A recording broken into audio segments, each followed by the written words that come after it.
Welcome to the Finding the Magic podcast, where books come alive. I'm Tricia Copeland, a fiction author and host of this show. If you love books, finding great reads, and hearing about the story behind the story directly from the authors, this is the place for you. Whether you like fantasy, science fiction, dystopian, or romance titles, I think you'll find something to love in my playlist. Listen in to discover something magical about a book or two today.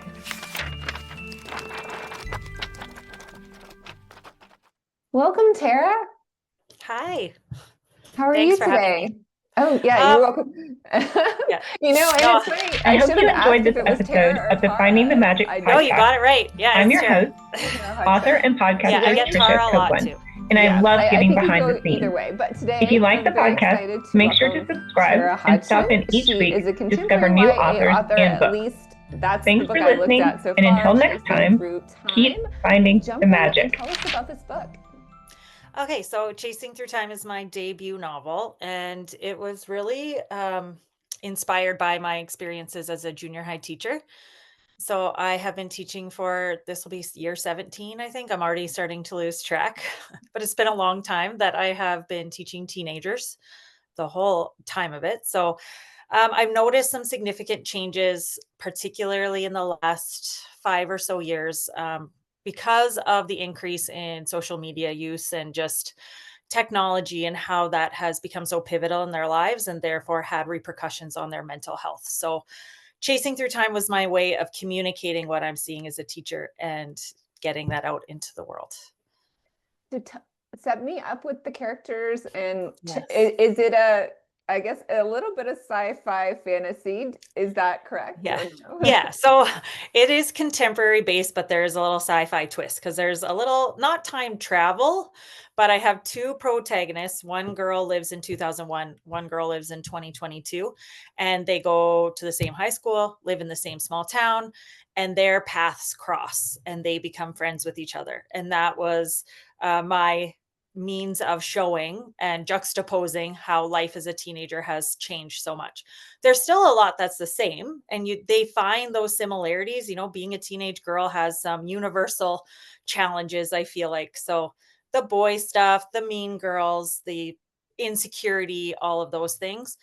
But we see the girl in 2022, her name is Emma. We see that her struggles are just highlighted even more because she has this added obstacle of social media that she's working against. Yeah, I feel like for teenagers or even for adults now, like everything is more intense. Like what the repercussions of what we do can be much greater. And that little thing embarrassing thing that happened to you that only like 30 people in your classroom saw, now everybody in your whole high school knows about, right? And Yeah, I can think absolutely. about those embarrassing moments in middle school and high school for me and just think, oh my goodness, if that was, Yes. how much worse would you feel if that was spread all over the whole high school and beyond that, right? Exactly. And when you're a teenager already, everything is so big. Like this is it. This is life-changing. You can't see the scope of, what's happening beyond this. Right. This is it. So when now, yeah, you have, and my character struggles with this, you have these moments that are broadcast over the internet and you can't escape it either because, when I went to junior high, if I had a bad day, I went home and that was it. I was shut off from it. I got to escape. Kids don't have that same opportunity anymore. So Emma really has this 24/7 struggle and it affects her mental health in a very damaging way. And have you had really good reception? I mean, being a teacher, it seems like it would give you a front row seat to get this book into the hands of people that, could read it.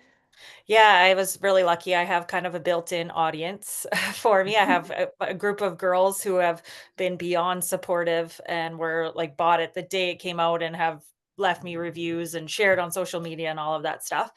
But I've actually found the people who have been most receptive have been adults, which, I find I kind of call it now a YA adult crossover because there are a couple of reasons. One being parents are really drawn to it. It's the whole point of it was to start some conversations and maybe just get people to think about what's happening beyond the screens and how it is affecting kids, which I have been, front row seat to for the last little while. But also there's a nostalgic piece as well because Sarah, the girl in 2001, her high school experience resonates with a whole other, age group. Right. So I've kind of found a dual audience. Interesting. Yeah, I mean, I was thinking that my kids are like early 20s now, but I was so lucky that they didn't care about social media when they were Mhm. in high school. They just kind of ignored it. And I felt so lucky because I had tons of friends, all our kids were in that same age group. And just to see their kids struggling with things that would happen, it's just so heartbreaking and sad. And Yeah. I think most of my friends' kids are like in therapy or some, or like struggle with depression and Yeah. not to say that didn't happen for other reasons in other generations, but and especially with COVID and them having to be so isolated through that and Mhm. really not having a mirror or like realizing that this was happening to everybody because you were so isolated. You only had your phone at that point, right? Yeah, absolutely. And I think, yeah, anxiety, depression, those have all been a thing in the past, obviously, but the amounts, and even in my, 17 years of teaching, when I look back to my first 5 to 10 years, it was not, the norm. You'd have a few kids, a small handful, but now it's a majority of kids, I feel like, who are struggling with some way mentally. And like, I don't know what is the common denominator. I don't know, but social media I know has affected kids, many kids in a negative way. Right. Okay. So we don't want to give too much away, but what do you think are take homes from the book or things that you want to get across with the book? Yeah, I guess again, conversation starter. So whether, kids are reading this or parents are, honestly think they should both read it and maybe have conversations now. So things can get really bad. And what is many teenagers' number one resort is now to isolate themselves even more. They like to stay, alone in their bedrooms. We got to get kids out of their rooms, off their phones, and continue to have conversations with them. I think a lot of people think the older that their kids get, the less they have to check on them, or the less there is to do, and I think it's actually the opposite. I think teenagers need you even more, like, even though they're not showing it, like, they act like they don't want you, they really do. But we see Emma's struggles, we see her go down, a really dark path, but there is hope at the end. So I think for teenagers as well, even though things feel like they'll never get better, they will. They will. It might take a while, but they will get better. There is light on the other end. So Emma is able to navigate her way through her challenges and find some light at the end. Yeah, it's interesting. I used to think with my kids, what my favorite thing was driving them places because that was a Yes. time when, for whatever reason, you're not sitting face to face looking at the Mhm. other person.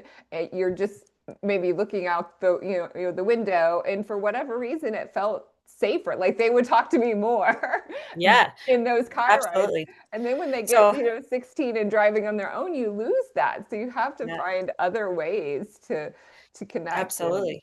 But now if you're driving down the road and you look into a car with somebody with a teenager, what is the teenager usually doing? maybe on their phone. Yeah, they're usually on their phones, and yeah, so that's, like, such a perfect example, like, what a great opportunity you have there to just, pull some information from them, get some conversation going, instead of them being absorbed on their device. Right. Yeah, I love like bringing mental health aspects into the light Mhm. and sharing and making it like not a big deal, right? Yes. I suffered from anorexia as a young adult, and I was just on another podcast yesterday talking about, and the person asked, well, what is the thing you would tell people? And I was like, talk to people, talk to someone, talk to Yes. anyone, like not just like texting them on the phone, like being No, it's not the real same. and Mhm. connecting with the person and being real about what's going on. Because if Yeah. you be real with what's going on, the other person is going to be real with what's going on. And then you Mhm. realize, might not have the same exact problems, might be to the same level, but we're all human, we're all having struggles. Let's get through these together, right? Yeah, exactly, and that's in Chasing Through Time. Emma doesn't have that at first, and so it's actually Sarah, the girl who she crosses path with from 2001, who becomes that for her and helps her, move through those challenges. So it actually also shows I guess there is positives of tech as well. It's not all like, it's bad, bad, bad, evil, keep away. Because they are able to make that connection and it shows her she needs somebody. She needs somebody to rely on and she can't be alone. Right. And in the book, are both the kids the same age then? Just that Yep. that 20-year gap? Hmm. Okay. Yep. Oh, The exact interesting. same age, same school, everything. Oh, neat. Yeah. That's a really interesting way to like talk about that issue and this issue that's, so pervasive, I think. Yeah. And really, 20 years is not that long. If we look at that, but times like things have changed so drastically. So that was what I wanted to show is like the 20 years since I've been in high school, it is light years apart from what it is now. Yeah. I, Mhm. I I mean, it's light years apart from when I went to high school, which is Yeah. many, many more years Yeah. than that. So, yeah, we still had the rotary phones, and it Oh took yeah. forever. I had those too. I remember those. Yeah, so my second book as well, I'm really passionate about the tech piece. So I kind of continued that theme as well in this small town. So I stayed in the same area, this fictional small town, but very much based on where I'm from, which is rural Alberta, Canada. And just this same continuation of, tech and how it's become such a pivotal part of people's worlds. And that one focuses more on Snapchat specifically. I don't know if you're familiar with Snapchat because you were lucky. You were one of the blessed whose kids weren't interested. No, I know what it is, and they were into it for a Yeah. little bit, but Yeah. yeah. So, what is your second book already out? It's coming out in October. Ooh, exciting. Yeah. And So very what is excited. the name of that book? It's called At Least I'm Trying. At least I'm trying. Oh, Yes. that's a great Yeah. title. Yes. Well, it's that idea of we just, kids, this girl, she's trying, trying, trying, trying, trying, but she can never quite achieve what she's, expected of achieving. Right. It's interesting, and I'm thinking of back in the day, these books would have been those made for TV movies, right? Yeah, Um, I remember those. I love those. right, I know. And I think it was just when my kids must have been in high school a few years Mhm. ago, I saw a Netflix, and I can't remember the name of the movie, but what happens is somebody bullies the girl online and she, almost commits suicide. And, it was a really touching story, but it sounds like this is like sort of in that same vein, like, hey, Yeah. there's a crisis here. Let's talk about this. Yes. We definitely, like, I touch on those themes. I want to, address those difficult themes in a really sensitive way. But definitely that mental health and to the extreme, the self-harm and, suicide and all of that stuff. Those are all things that I've witnessed in real time as a teacher. So I think it's important that we get that out there, in fiction and bring more of those conversations to the forefront.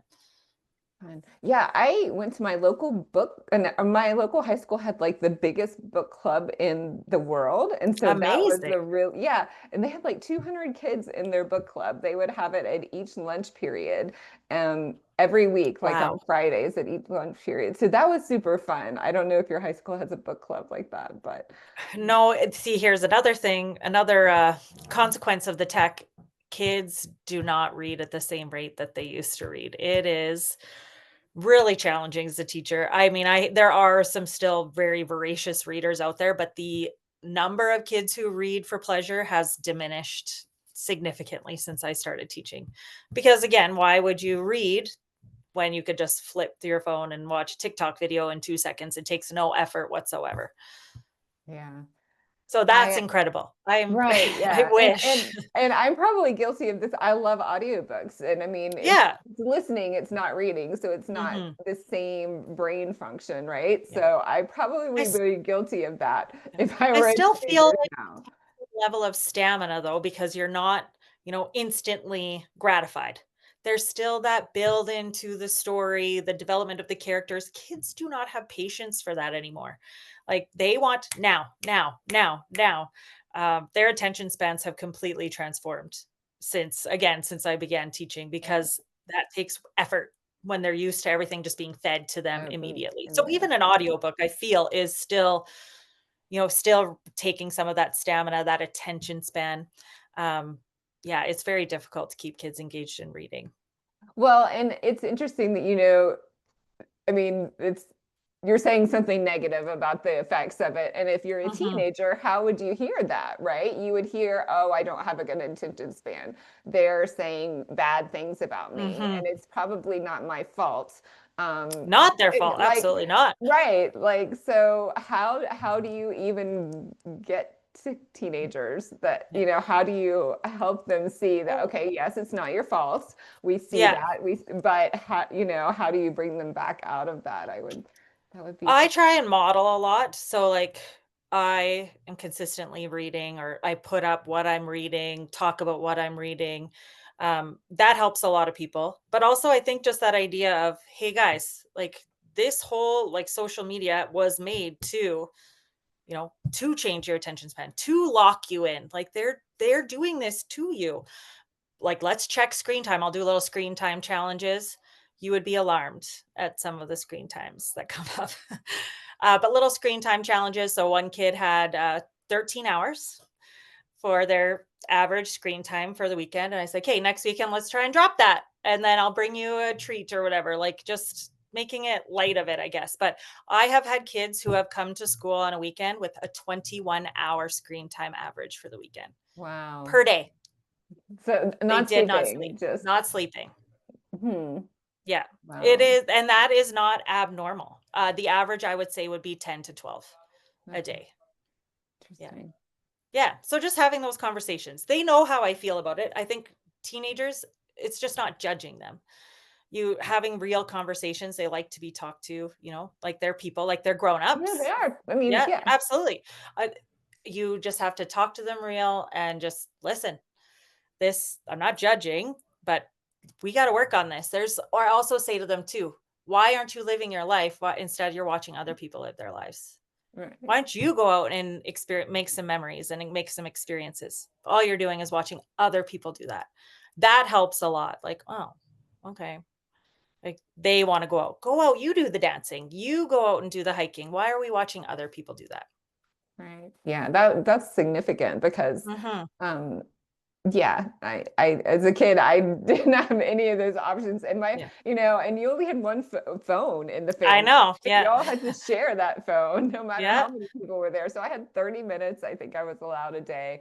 I think I was Yeah. allowed 1 hour I had a very strict household, but I was Yeah. we'd only had one television. So that was like in the family room. So I was Mhm. only allowed 1 hour a day. Um, or you were watching what somebody else was watching, right? Um, Yeah. yeah, so it's just such a different It's world. a different world, and I think as a parent, the pressure is really intense, like, to give in because all the friends have it, and, you might be the only one, which I imagine my son is turning 10 next week, so he knows already my thoughts. He knows, but I'm sure that pressure is going to hit me as well, and there's going to have to be some discussions and boundaries and, negotiations, like, how can we not completely exclude you from this, but also do it in a way that's going to be beneficial to your mental health? Right. Yeah.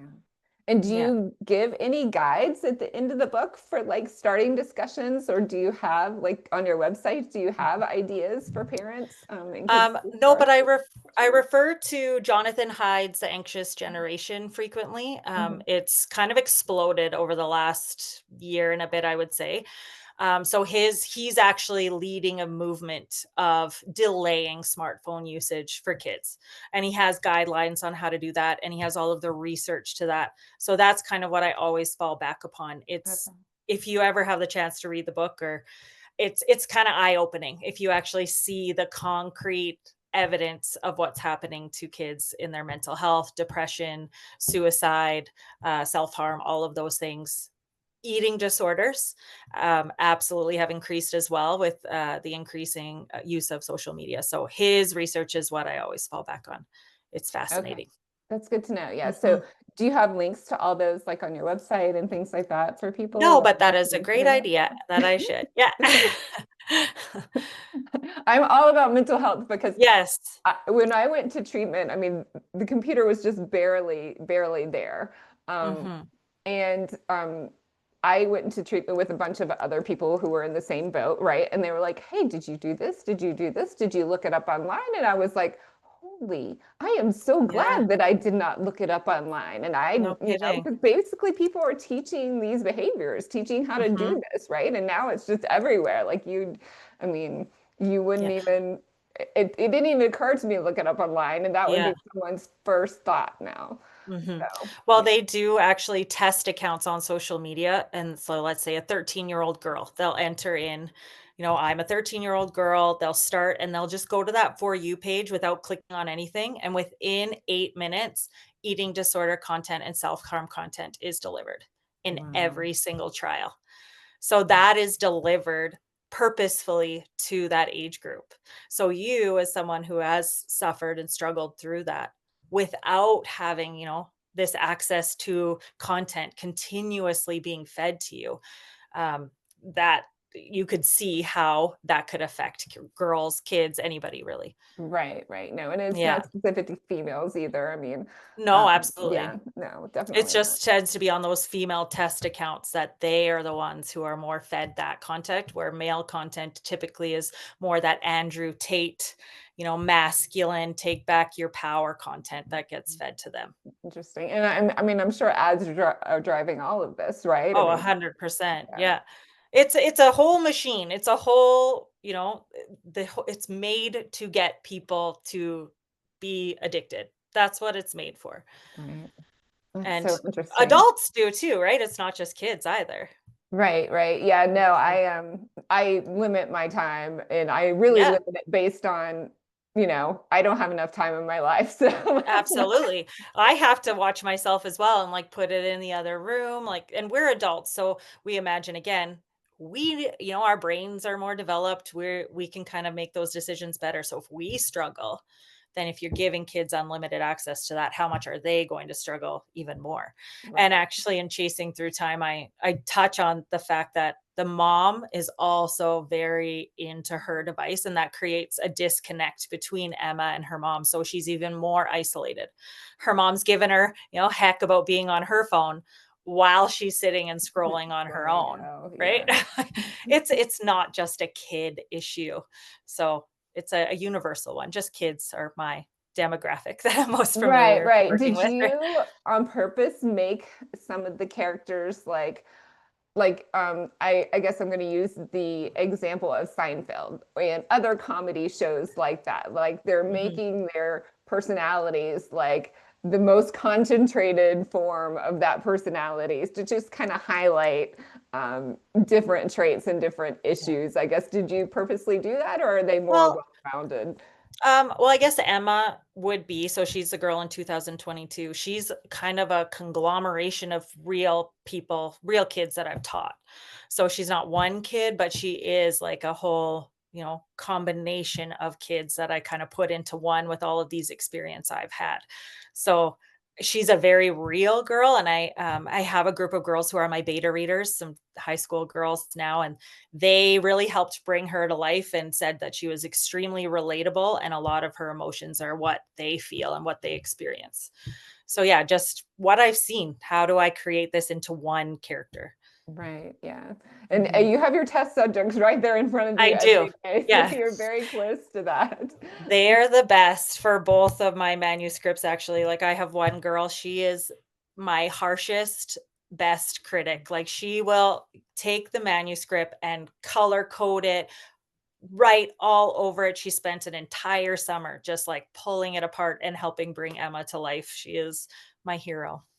That's awesome. And are Yeah. you a literature teacher? Do you teach English? I do, yeah. Okay. So she took a lot of the skills that I have been working with them, that annotation piece and, pulling things apart, editing. She took all of that and turned it around and did it back to me, and it was awesome. That is awesome. She's like Yeah. a future budding author there. Yes, I'm like, "You gotta take this somewhere or an editor or something." She's phenomenal. So she did that for both of my books. Oh, that's awesome. That's so much Mhm. fun. Yeah. Um, so where do you go from here? You have your release in October. Do you have more books in the series planned? Yeah, so I have a third book, about, third of the way done, my rough draft. And this one's actually adult contemporary, but similar themes now. Um, how is it affecting adults? So more in the marriage aspect. So tech and how it is affecting, marriages. Okay. Yeah, because I mean, I could see similar things. Like me and my husband very pointedly sit down and oh, well, now I'm talking about alcohol. But Yeah. anyway, we have a drink until, we don't Yeah. game or talk every night, but it's one drink. It's not like, Yeah. but at least No judgment. we sit down and talk to each other every night. So, we're like, oh, I think we like this habit. Like this Yes, be a because habit. I think a lot of couples, you do fall into that routine where you just sit, kids go to bed, you're tired and just scroll. It's not, yeah, like I said, it's a universal struggle. Right. So I have tons of stories, actually, so tons of ideas just from watching the news, following things that are happening in the media, all around this kind of similar theme of tech. It's what I'm really passionate about. So I've got lots to say. That's awesome. Well, Yeah. I hope you will come back and tell us. Well, do you want to summarize a little bit your book that's coming out in October? Why don't you summarize? Sure. Yeah. So it's all the information is kind of slowly coming out on my social media, but basically, it is in the same place as Chasing Through Time, but set in present time completely. No time travel. So the main character, her name is Reese, and she's 17. So this book's more new adult. Um, it's definitely not meant for the younger YA crew. So she is a perfectionist, lots of pressure, athlete, going to be valedictorian, wants to get into the best university, all of these things. And she messes up. She has some failures on the court, failures in the classroom, and she crumbles just after years and years of like having that pressure put on her. She crumbles and she meets some new friends. And one of these friends introduces her to a boy from Snapchat. So, a lot of people, I know I talk to a lot of students that they're meeting strangers through these types of platforms like Snapchat. And they fall in love and everything is great until it is not. And I don't want to give too much away, but she ends up in a very dangerous situation and has Oh, to make that's her so way out. scary. Yeah.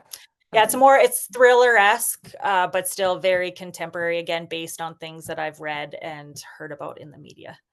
Interesting. Yeah. Yeah. Yeah, that's so important too. Like the danger of online, Yeah. meeting people online and not really knowing who they are. And yeah, Mhm. it's And it happens often, and actually, like, a lot of the girls tell me about snap maps.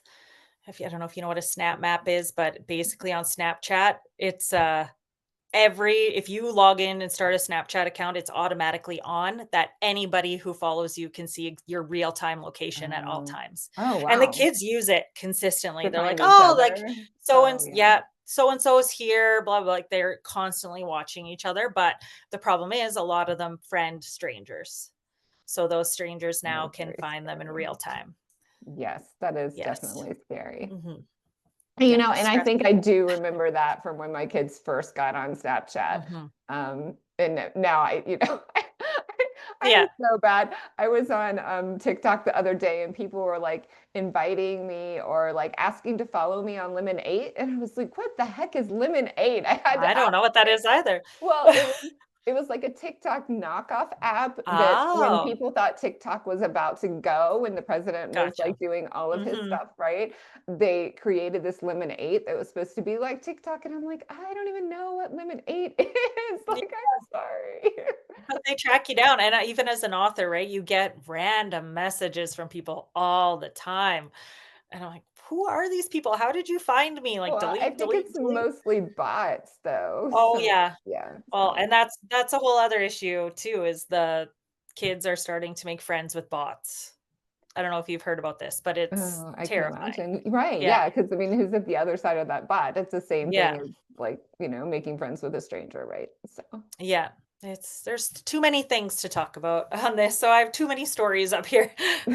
well, this is so important. Thank you for Yes. being on. And we will have all your links to your books as well as your website on the details for the show. But tell everyone where we can find you and your books. Yeah, so I do primarily most of my stuff is on Instagram. So I'm at Tara Hodgson author. And then my information is also on my website, which is www.tarahodgson.ca. Great. Thank you so much. And Awesome. I love the premise of the book. I'm going to download it. So I will Thank let you. you know. Yeah, awesome. Thank you so much. Thank you. Come back next time. Yes, I will love to. Bye. Bye. I hope you enjoyed this episode of the Finding the Magic podcast.